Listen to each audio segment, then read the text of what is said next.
Fellow travellers, दोस्तों, आप सबका द डायलॉग्स विद इन में स्वागत है। ये संवाद मेरे अपने साथ हैं और साथ में मेरे मित्रों के साथ जो संवाद हैं, लेकिन ख़ास बात ये है कि all these conversations are steeped in truth.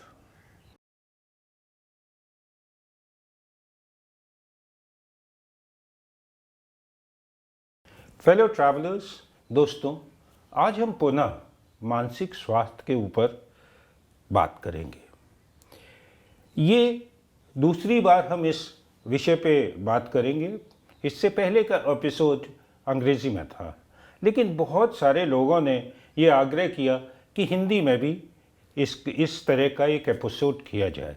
ये एपिसोड पिछले एपिसोड से फ़र्क होगा, सेम नहीं है।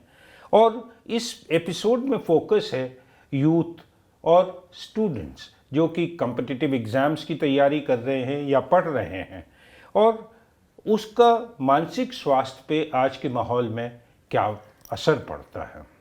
और इस एपिसोड में पुनः हमारे साथ हैं अश्वस्ति त्रिपाठी, जो कि बहुत ही रिनाउंड साइकोथेरेपिस्ट हैं।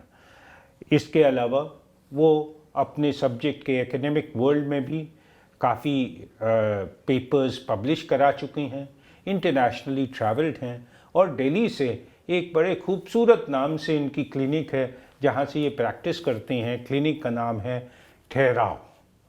तो welcome Ashwasti to the dialogues within. Thank you so much for having me again sir, आपने मुझे फिर से बुलाया, थैंक यू। सो अश्वस्ति, ऐसा देखते हैं कि आजकल के जो बच्चे हैं, स्टूडेंट्स हैं, बहुत प्रेशर में हैं, और कंपटीशन भी बहुत है आजकल दुनिया में, और पेरेंट्स के एस्पिरेशंस हैं, साथ में सर्कमस्टेंसेस भी बहुतों के मुश्किल होते हैं। ऐसे में college going students, competitive exams के स्टूडेंट्स जो होते हैं, तैयारी कर रहे हैं कॉम्पिटिटिव एग्ज़ाम्स की, उनके मन में क्या प्रश्न उठते हैं, क्या एंग्जाइटीज़ होती हैं, क्या तनाव आते हैं, इसके बारे में कुछ आप बताइए हमें। सर, कई सारे पहलू हैं इसमें, पर मैं दो पे ज़्यादा जोर डालूंगी आज। पहला ये सर कि हम सब बहुत जल्दी सक्सेसफुल होना चाहते हैं, चाहे वो हालातों की वजह से, बहुत कठिन हालात में पले बड़े हैं, अपने भाई बहनों के लिए, अपने माँ बाप के लिए कुछ बहुत अच्छा करना चाहते हैं, बहुत जल्दी अपना जीवन बदलना चाहते हैं। ये जो एक भ्रम है कि हम वक्त से पहले कुछ हासिल कर लेंगे अगर हम मेहनत ज़्यादा करें, 10 घंटे, 12 घंटे, 15 घंटे पढ़ के हम कुछ ऐसा हासिल कर लेंगे जो बाकी नहीं कर पाते। आई थिंक कि ये एक सक्सेसफुल होने की और बहुत जल्दी सक्सेसफुल होने की जो चाहत है, ये हमें शॉर्टकट्स की तरफ ले जाती है। और कई बारी इन शॉर्टकट्स की तरफ जब हम जाते हैं, या कुछ लोग, मेरे क्लिनिक में कुछ लोग इसे लॉन्ग कट्स भी कहते हैं, कि एक से ज़्यादा चीज़ एक साथ करना, नौकरी भी कर रहे हैं, काम भी कर रहे हैं, पढ़ाई भी कर रहे हैं, सब चीज़ एक साथ कर रहे हैं, तो इतना तनाव हो जाता है जहन में कि सांस लेने की जगह नहीं बचती। इतना प्रेशर हो जाता है क्योंकि हम बहुत सारी चीज़ें एक साथ करना चाहते हैं, बहुत सारे पहलू को एक बार में बदलना चाहते हैं, और जब हम ऐसा करते हैं तब हम अपने आप को एक एब्सोल्यूट प्रेशर कुकर टाइप की सिचुएशन में पाते हैं, जिसमें हर दिशा में हम पे सिर्फ स्ट्रेस होता है। तो एक ये बहुत इम्पॉर्टेंट चीज़ है जो यंग एडल्ट्स, कॉलेज गोइंग बच्चे जो कॉम्पिटिटिव एग्ज़ाम्स की तैयारी कर रहे हैं, उनके जहन में होती है। एक दूसरी चीज़ और है सर, जो इस लाइफ स्टेज का पार्ट होती है, यंग एडल्टहुड जिसे हम कहते हैं, कि हमारा जीवन में डिसलाइक के साथ रिश्ता पहली बार बन रहा होता है। आज तक जीवन में सब कुछ लाइकिंग के हिसाब से होता है, मेरी पसंद, पर हम एकदम से हम एक ऐसी स्थिति में होते हैं जहां हम रियलाइज़ करते हैं कि सब लोग हमें नहीं पसंद करते और हम भी सबको पसंद नहीं करते। तो कभी कभार कुछ लोग सबको वो चाहते हैं कि सब लोग उन्हें पसंद करें, एंड आई थिंक वो एक बहुत ही बड़ा ट्रैप होता है सर, क्योंकि हम हर किसी को तो खुश नहीं रख सकते, हम हर किसी के मन में नहीं बस सकते। सो आई थिंक दैट ये चीज़ के साथ रिश्ता बनाना, कि डिसलाइक, नापसंदी हमारे जीवन का एक बहुत बड़ा हिस्सा होता है। ऐसी बहुत सी चीज़ें हैं जो हमें नापसंद हो सकती हैं, ज़रूरी भी और वेरिएबल भी, but I think this is something जो बहुत एक स्ट्रेस क्रिएट करता है और बहुत ज़्यादा ओवर थिंकिंग क्रिएट करता है छोटे बच्चों में कि एक ही चीज़ बार बार सोचना, उसी के बारे में देखना, अपने रिश्तों के बारे में ज़्यादा सोचना, मुझे मेरे दोस्त पसंद करते हैं कि नहीं, एट्सेट्रा। आई थिंक ये दो चीज़ें I'd like to focus on, कि ये एक चीज़ है जो ज़्यादा हम देखते हैं क्लिनिक में। ये बड़ा ही इंटरेस्टिंग बात आपने बोली और बहुत ही वाइज बात बोली, क्योंकि ज़िंदगी मेरे समझ से तो ब्रिक बाय ब्रिक बनती है, तो शॉर्टकट्स रियली होते नहीं हैं।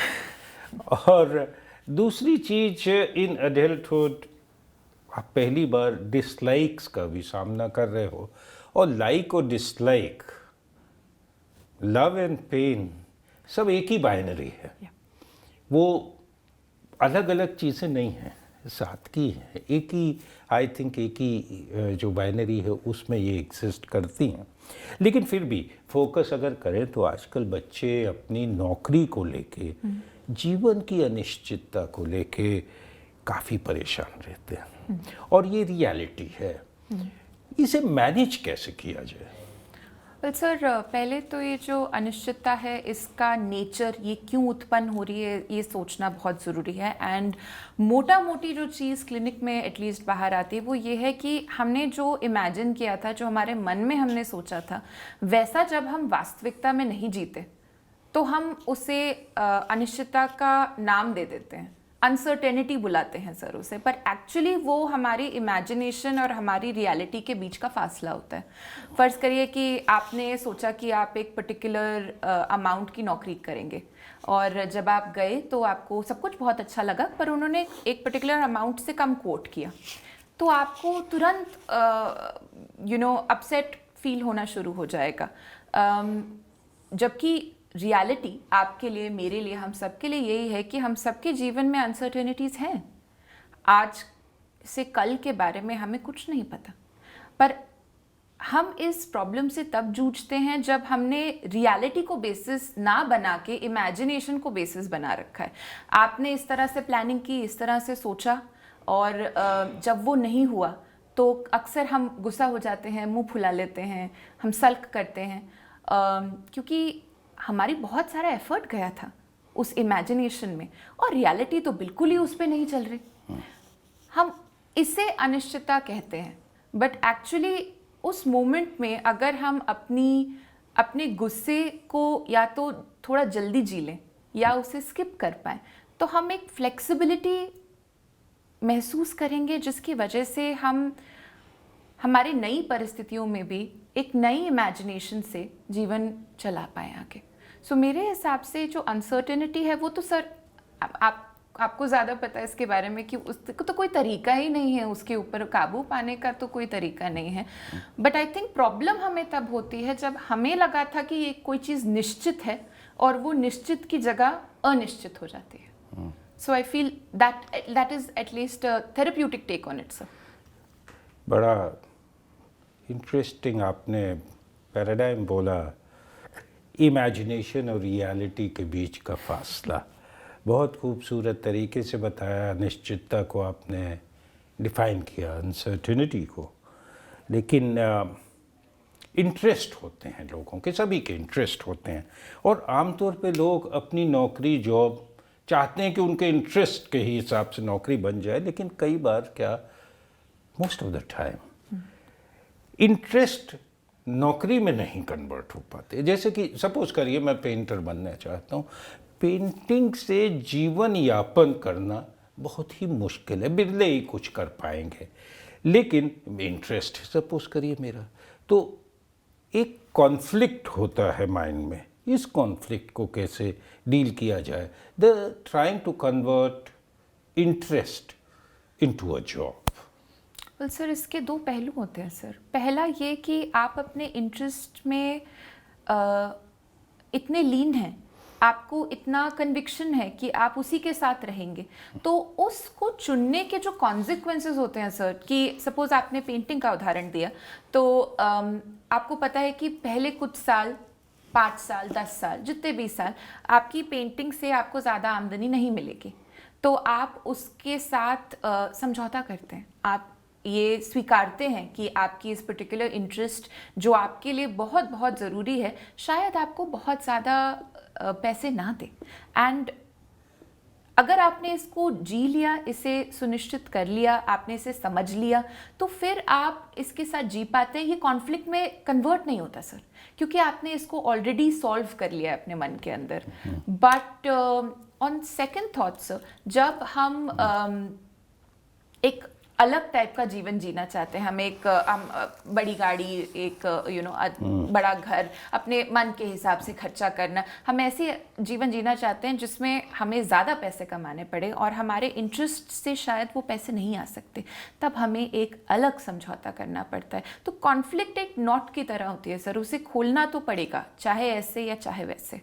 और उसके साथ जब आप समझौता कर लेते हैं आप, and compromise is not a bad word sir, मतलब समझौता मतलब आपने उसके साथ मैत्री कर ली सर, आप समझ गए कि आपका इंटरेस्ट एक तरीके से चलेगा, आपकी जीवन व्यापन का सहारा नहीं होगा। I'll give you an example. So masters में मेरी एक दोस्त थी, एक बारी मैं उनके घर गई, उनके घर पे एक अलग फ्लोर पे उनके फादर ने हमें इनवाइट किया, हम सब बच्चों को उनका कमरा दिखाने।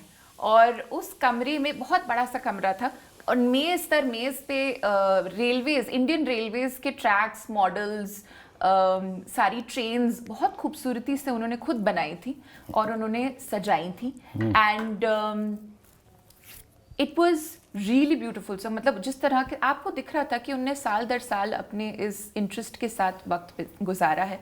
एंड जब मैंने उनसे पूछा कि अंकल आप ये करते हैं, आपने कभी बताया नहीं, तो उन्होंने बोला कि बेटा ये मेरा बहुत फेवरेट पैशन है, ये मेरा इंटरेस्ट है, मैं ऐसे कभी इसका साथ नहीं छोड़ा मैंने जीवन भर।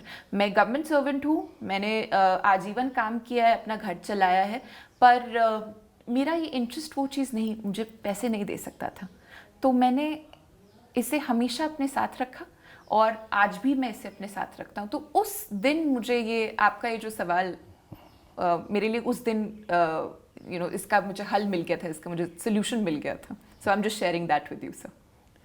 इंटरेस्ट जिस तरह से आपने बताया, इनफैक्ट इंटरेस्ट एक ऐसी चीज़ है जिसमें कोई प्राइस नहीं रखी जा सकती। Exactly, sir. It creates abundance in life, और ये आपके जीवन को पूरा करती है। और इसे अगर पैसे से कंपेयर करने लगे तो इससे जो खुशी मिलती है उसको तो क्वांटिफाई भी नहीं कर सकते, उसकी क्वालिटी भी कुछ और होती है। बड़ा ही इंटरेस्टिंग चीज़ है। शायद कोई होते होंगे जिनका इंटरेस्ट और जीवन यापन एक होता हो, शायद वो बड़े ही ब्लेस्ड लोग होंगे, बड़े ही ब्लेस्ड लोग होंगे।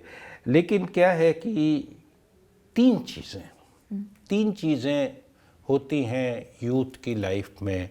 एक होते हैं एस्पिरेशंस, महत्वाकांक्षा, दूसरा होता है सर्कमस्टांसेस होते हैं, और तीसरा होता है अपॉर्चुनिटीज़। ये जो तीनों चीज़ होती हैं, ये इसमें तालमेल कैसे बिठाया जाए? वेल सर, एक तो पहले तो ये बात समझना बहुत ज़रूरी है सर कि महत्वाकांक्षाएं हमेशा हमारे हालात, हमारे जीवन से आगे होंगी, बड़ी होंगी, क्योंकि वो तो मन से आती हैं और मन पे तो कोई लिमिट नहीं होती है। बट आई थिंक आपका सवाल एटलीस्ट मेरे लिए एक पर्टिकुलर डायरेक्शन पकड़ रहा है, विच इज़ दैट हमारी महत्वाकांक्षाएं हमें एक पर्टिकुलर टाइप के जीवन को जीने की, उसके करीब जाने की बार बार समझ देती हैं, हमें प्रोत्साहन करती हैं। पर हमें जो जीवन, जो हमारे हालात अभी हैं, आज हैं, और उसमें जो अवसर आज आ रहे हैं, कभी कभार हमें ये लगता है कि ये अवसर हमें अपनी महत्वाकांक्षाओं से दूर लेके जाएंगे, पास नहीं लेके जाएंगे। बहुत ही छोटा सा एग्जांपल मैं देती हूँ। अक्सर बहुत यंग बच्चे आते हैं, कॉलेज गोइंग, बिल्कुल कॉलेज स्टार्ट करने वाले जो बच्चे आते हैं, मुझसे पूछते हैं कि अपना कोर्स कैसे डिसाइड किया जाए, अगर कुछ स्पेसिफिक मन में नहीं है तो हम उनसे अक्सर पूछते हैं कि बोल आपको क्या करना है, तो वो हमसे कहते हैं कि हमें तो वो करना है जहाँ हमारे दोस्त जा रहे हैं।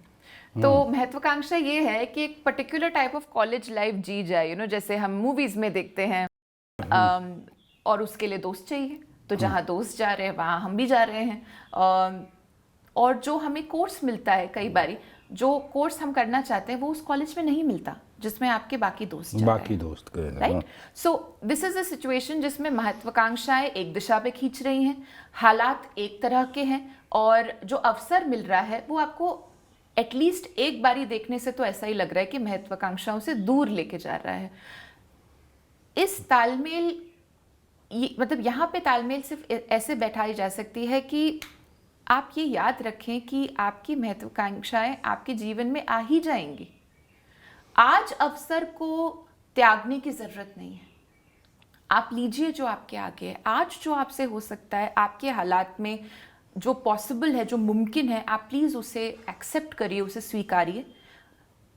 एंड इवेंचुअली आप नोटिस करेंगे, I am sure you're actually very good example of this, that I am sure if you share some of your stories कि आपने सोचा था आप कहीं और जाएंगे और फिर अवसर कोई और आया, and then your life turned around, बिल्कुल आपने 360 ले लिया, 180 डिग्री टर्न ले लिया आपने, एंड देन इवेंचुअली आपकी महत्वाकांक्षाएं मिल गई। हाँ, आप ठीक कह रही हैं। जो 3 चीज़ है उसमें महत्वाकांक्षाएं, एस्पिरेशंस, फिर सर्कमस्टांसेस और अपॉर्चुनिटीज़। मेरे समझ से सर्कमस्टांसेस और अपॉर्चुनिटीज़ ये 2 जहाँ मिलें, जहाँ वहाँ पे आगे बढ़ जाना चाहिए। और एस्पिरेशंस, जैसे आपने पहले वाले में बोला था कि शॉर्टकट तो लेना नहीं है लाइफ में, ब्रिक बाय ब्रिक लाइफ बनानी है, तो एस्पिरेशंस भी ब्रिक बाय ब्रिक इमारत जो बनेगी बहुत स्ट्रॉन्ग बनेगी। और वो इमारत और वो एस्पिरेशन जो अल्टीमेटली पूरे होंगे, they will be like a good oak tree, strong and resilient. तो मैं तो कहूँगा कि महत्वाकांक्षाओं को रखना चाहिए, छोड़ना नहीं चाहिए, लेकिन ड्राइविंग फोर्स शुरू में ही एकदम बना देना, शायद कहीं पे कुछ एक्सेप्टेंस भी होनी चाहिए। लेकिन हाँ, अपॉर्चुनिटी आए तो उसका आकलन करके उसे लेना चाहिए। लेकिन क्या होता है कि नौकरी में चले जाते हैं यूथ, और फिर उसके बाद अपने आप को काफ़ी असंतुष्ट पाते हैं। महत्वाकांक्षाएं कुछ और थीं, सर्कमस्टांसेस को लिया, अपॉर्चुनिटी दिखी, चले गए, और फिर असंतुष्ट। तो इसे कैसे नेगोशिएट किया जाए? वेल सर, नासंतुष्टि कई प्रकार की होती है। जैसे कि शरीर में जब आपको फीवर आता है तो वो कई कारण की वजह से हो सकता है, किसी डेफिशिएंसी की वजह से, बैक्टीरियल इन्फेक्शन, वायरल इन्फेक्शन, और हर प्रॉब्लम का अलग अलग सोल्यूशन होता है। वैसे ही नासंतुष्टि मन में जब आती है तो वो अलग अलग प्रकार के कारणों की वजह से आती है। मैं आपसे 5 शेयर करूंगी। पहला होता है सर इमेजिनेशन के साथ कंपैरिजन। महत्वाकांक्षाओं जो हम बात कर रहे थे उनके साथ कंपैरिजन, कि सोचा कुछ था, हो कुछ और रहा है, कहीं और आ गया हूँ, क्या ही चल रहा है, तो आप नाखुश हो जाते हो। दूसरा होता है सर कि हम अपने आसपास के लोगों से प्रभावित हो जाते हैं कि अरे मेरे दोस्त को तो ये वाली नौकरी मिली, उसने और वेट किया, उसे तो ये मिल गया, मुझे तो नहीं मिला, मेरे साथ तो ये हो गया। तो comparison with imagination, and comparison with, second is comparison with friends. Mostly आपके पेयर ग्रुप में जब लोग हैं तो उनके साथ आप कंपेयर करते हैं, आप नाखुश हो जाते हैं। तीसरा होता है सर कि आप किसी और, खुद से नाखुश हैं पर किसी और चीज़ से। कई बारी कुछ हालात ऐसे हैं, आप अपसेट हैं, घर में कोई प्रॉब्लम है, किसी अपने से झगड़ा हो गया है, कोई और चीज़ है, आप अपनी हेल्थ से स्ट्रगल कर रहे हैं। बहुत लोग जब अपनी हेल्थ से स्ट्रगल करते हैं तो कई बारी नाखुश हो जाते हैं खुद से, और वो नाखुशी निकलती नौकरी पे है, तो हमें लगता है ओ नौकरी से नाखुश हैं, चौथा होता है सर, ये थोड़ा ट्रिकी है, लालच। लालच सर, हम ज़्यादा चाहते हैं सर, हम तुरंत बहुत सारी चीज़ें चाहते हैं। तो हम इतना जल्दी सब कुछ एंड सिर्फ पैसे का लालच नहीं सर, अक्सर हमें एक्सपीरियंसेस का लालच होता है। हम सब कुछ एक साथ जीना चाहते हैं पर वक्त तो सीमित है। 24 ही घंटे हम सबके साथ, अगर आप इतना काम करोगे कि आप सोओगे नहीं तो फिर इवेंचुअली आपको इम्पैक्ट करेगा। तो लालच जब हमें बहुत ज़्यादा हमारे अंदर होता है तो भी हम नाखुश होते हैं।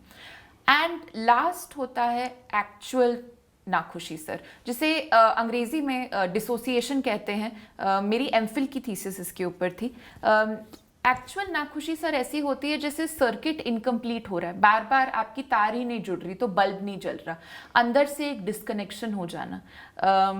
जो हम सुसाइड्स की बातें करते हैं स्पेशली बच्चों में, या और भी मानसिक तनाव की बात करते हैं, तो ये एक जो एक्चुअल नाखुशी है कि जब हम खुद से ही कट जाते हैं, ये एक बहुत ही प्रॉब्लमैटिक सिचुएशन होती है। This is the fifth sir, ये 5 मोटा मोटी ये कुछ कारण होते हैं। अभी रिसेंटली जो है अखबार में आपने भी पढ़ा होगा, हमने भी पढ़ा, ये कोटा में जहाँ कोचिंग बहुत होती है बच्चे सुसाइड्स कर रहे हैं। 22 में शायद 22 बच्चों ने सुसाइड किया है, फिगर में भी स्लाइटली रॉन्ग, लेकिन अप्रॉक्सीमेटली दैट। और इसके साथ आपने 2 चीज़ बोली, असंतुष्टि और एक्चुअल असंतुष्टि।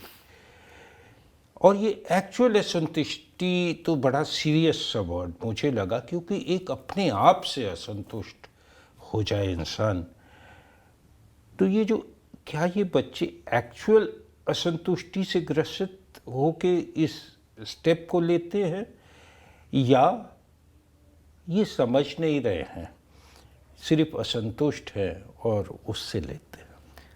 सर आपके सवाल की वजह से ही मैंने ये 5 चीज़ें बताई, ना कि सिर्फ एक लास्ट की चीज़ बताई, क्योंकि अक्सर इसमें समझ पाना कि आप किस वजह से नाखुश हैं वो बहुत इम्पॉर्टेंट होता है।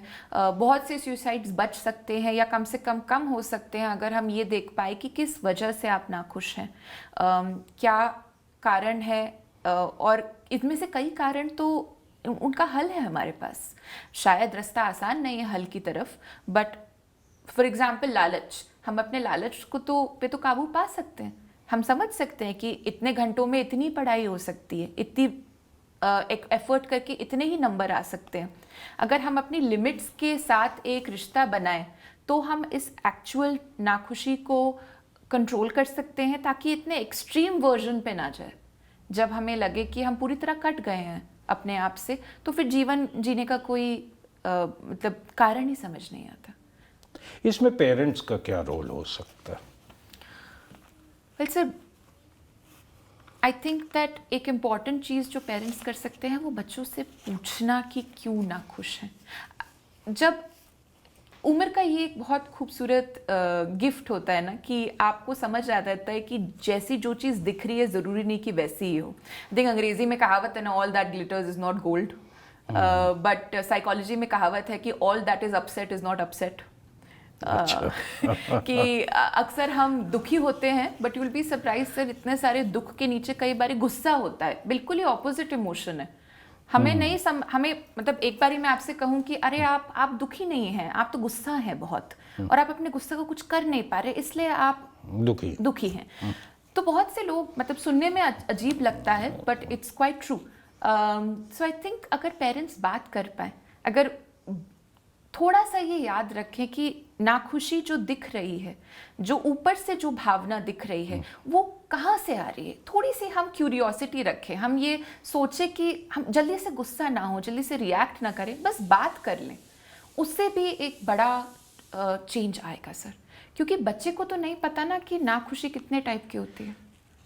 इनफैक्ट सही बात है, किसी भी चीज़ को समझने के लिए सेकंड डेरिवेटिव पे जाना पड़ता है।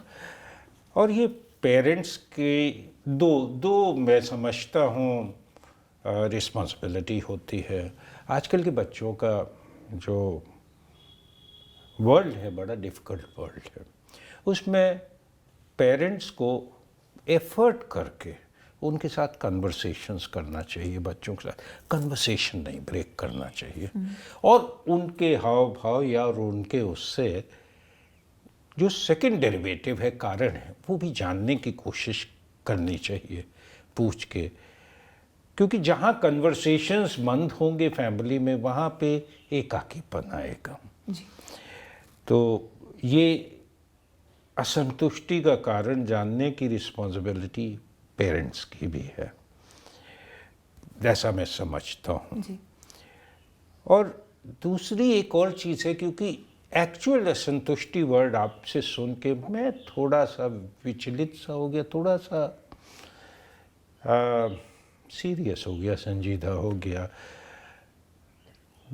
मैं समझता हूँ कि पेरेंट्स को या बच्चों को हेल्प लेने में नहीं हिचकिचाना चाहिए, जी। हेल्प लेनी चाहिए। Nobody is so strong that doesn't need a shoulder to cry on. और कई बार ऐसा होता है कि जैसा कि हम सोचते हैं, जीवन वास्तव में वैसा नहीं होता। जीवन हमेशा फर्क होता है। तो इस स्थिति को अवसर में कैसे बदल सकते हैं? सो डिपेंड करता है सर कि जो आप जिस तरह से आपने सोचा था और जो आपके हालात हैं उसके बीच में गैप होता है सर। वो गैप किस चीज़ से बना है सर? दो चीज़ों से बन सकता है ये गैप। पहला होता है इमूवेबल वेरिएबल सर, जैसे वक्त। अगर वक्त का तकाजा है तो आप, मैं, हम सब उसके आगे कुछ नहीं है। जितना वक्त लगेगा उतना तो लगेगा ही। अगर आपको किसी एग्ज़ाम की प्रिपरेशन करनी है और एक पर्टिकुलर चैप्टर आपको पढ़ने में वक्त लग रहा है, समझने में वक्त लग रहा है, आपको वक्त देना पड़ेगा। आप उसको तेज़ी से नहीं करवा सकते। अगर आप किसी चीज़ में सपोज़ अच्छे नहीं हैं, आप सपोज़ आपके, कई बार ऐसा होता है कि माँ बाप डॉक्टर्स हैं और बच्चे को बचपन से मन है डॉक्टरी करने का, बट उसकी जो नेचुरल टेंडेंसीज़ हैं वो शायद डॉक्टरी की तरफ नहीं है। तो बहुत ज़्यादा एक प्रेशर, एक तनाव बन जाता है बच्चे पे। ज़रूरी भी नहीं कि माँ बाप करें, पर अपनी खुद की भी तो महत्वाकांक्षाएं हैं। वो बच्चे ने बचपन से सोच के रखा है कि डॉक्टर ही बनूंगा या बनूंगी, तो एक वो भी चीज़ हो जाती है कि आपने सोचा था। तो हमें अगर इमूवेबल प्रॉब्लम है, फॉर एग्जाम्पल आपकी प्रवृत्ति नहीं है उस तरफ, तो आपको उसे स्वीकारना पड़ेगा सर। पर अगर एक मूवेबल चीज़ है, जैसे फॉर एग्जाम्पल और मेहनत करके हो सकता है, और हेल्प लेके हो सकता है, जैसे आपने कहा, या आप सपोज एक पर्टिकुलर टाइप का कोर्स करना चाहते हैं, आप बाहर पढ़ने जाना चाहते हैं, तो आप उन स्कॉलरशिप फॉर्म्स को पहले देख सकते हैं कि अच्छा क्या क्या और करने से मिल सकती है। तो जैसे इंटर्नशिप्स आप कर सकते हैं, आपने कर ली, आप एक और भाषा सीख सकते हैं, आपने सीख ली। तो ये चीज़ें हैं जो आपके बस में हैं। तो गैप को असेस करना कि किस टाइप का गैप है और आप कितना कर सकते हैं उसमें, ये जानना बहुत ज़रूरी है। क्योंकि एंड में जो आपने शब्द यूज़ किया एक्सेप्टेंस, वो एक बहुत बड़ा पार्ट प्ले करता है हमारी मानसिक खुशी के लिए। क्योंकि जब हमें पता होता है ना सर कि हम जितना कर सकते थे हमने पूरी जान लगा के किया, तब हम नाखुश नहीं होते सर। तब हम स्वीकार पाते हैं कि ये हमारे हालात हैं और हम इज्जत करते हैं खुद की उस मोमेंट में। So I feel that would be my answer. क्या हर तरह की अपॉर्चुनिटी को फेवरेबल तरह से देखा जा सकता है? हाँ सर, मेरे हिसाब से मुश्किल से मुश्किल चीज़ भी आपको कुछ ऐसा सिखा जाती है जो आपको कभी ना कभी तो मदद करेगी। हम में से कोई डिफ़िकल्ट सिचुएशन नहीं जीना चाहता सर। फॉर एग्जांपल अगर आपके घर में कोई बीमार है, आपको पहली बार अस्पताल खुद से जाना पड़ा है, एम्बुलेंस बुलवानी पड़ी, ये सब हम कहाँ सोचते हैं सर। हमें लगता है, हम दुआ करते हैं, हम सब दुआ करते हैं कि ये दिन ना आए, बट इन केस वो आता है, हम समझते हैं कैसे इमरजेंसी हैंडल करने हैं, फंड्स कैसे हैंडल करने हैं, डॉक्टर से कैसे बात करनी है, अरेंज कैसे करना है, खाना कैसे भिजवाना है, लॉजिस्टिक्स कैसे हैंडल करते हैं। Very unfavourable circumstances sir, but जब हम सीख लेते हैं ऐसे करना, तब हम बहुत सक्षम हो जाते हैं sir. So I firmly believe that even the worst circumstance, कितनी भी बुरी परिस्थिति क्यों ना हो, पर आप उससे ज़रूर कुछ ना कुछ फेवरेबल सीखेंगे। आज हमने अश्वस्ति से बात करी, जो कि एक रिनाउंड साइकोथेरेपिस्ट हैं। उन्होंने बहुत ही खूबसूरत तरीके से यूथ के लिए संदेश दिया, बहुत अच्छा संदेश। और इससे टेकअवेज बहुत से हैं। यूथ को सोचना चाहिए कि रियलिटी और इमेजिनेशन के बीच में जो फासला है, वो जो फासला है वही अनिश्चितता है। उसके अलावा उन्होंने बोला, हालात की जगह हालात के देखने का नज़रिया बदल सकते हैं। और फिर एक्सेप्टेंस वर्ड की बात आई। जैसे स्टोइक्स कहते हैं, लाइफ को दो हिस्से में डिवाइड कर सकते हैं, things about which you can do some things and things about which you cannot do anything. अगर इसी एक्सरसाइज को करें तो भी बहुत सारे कॉपवेब्स माइंड में क्लियर हो जाएंगे। और कंपैरिजन तो कभी करना ही नहीं चाहिए अपने फ्रेंड्स के साथ या औरों के साथ। तो आज के इस उसमें एक और चीज़ उन्होंने बोली जो कि बहुत ज़रूरी चीज़ थी, वो ये कि मन की हो तो अच्छा, मन की ना हो तो और भी अच्छा। क्योंकि ज़िंदगी जिस तरह की हम सोचते हैं वैसी नहीं होती है, वो अपने ही हिसाब से अनफोल्ड होती है। तो जब मन की होती है तो अच्छा है, मन की ना हो तो महादेव के मन की होती है। और महादेव तो बहुत आगे तक देखते हैं। ज़िंदगी में यूथ को, सबको ब्रिक बाय ब्रिक अपनी लाइफ बनानी चाहिए, शॉर्टकट से नहीं। इंजॉय करें लाइफ को। और पेरेंट्स को ख़ास तौर पे अपने बच्चों के साथ कन्वर्सेशंस हमेशा चालू रखने चाहिए। लेकिन सबसे ज़रूरी बात जो मुझे इस कन्वर्सेशन में लगी वो ये अपने आप से नाखुश हो जाना। इस पॉडकास्ट का नाम ही द डायलॉग विद इन है। मैं समझता हूँ कि सबसे इम्पोर्टेंट ज़िंदगी का डायलॉग होता है जो अपने आप से होता है। इस डायलॉग को हमेशा हमें पॉजिटिव रखना चाहिए।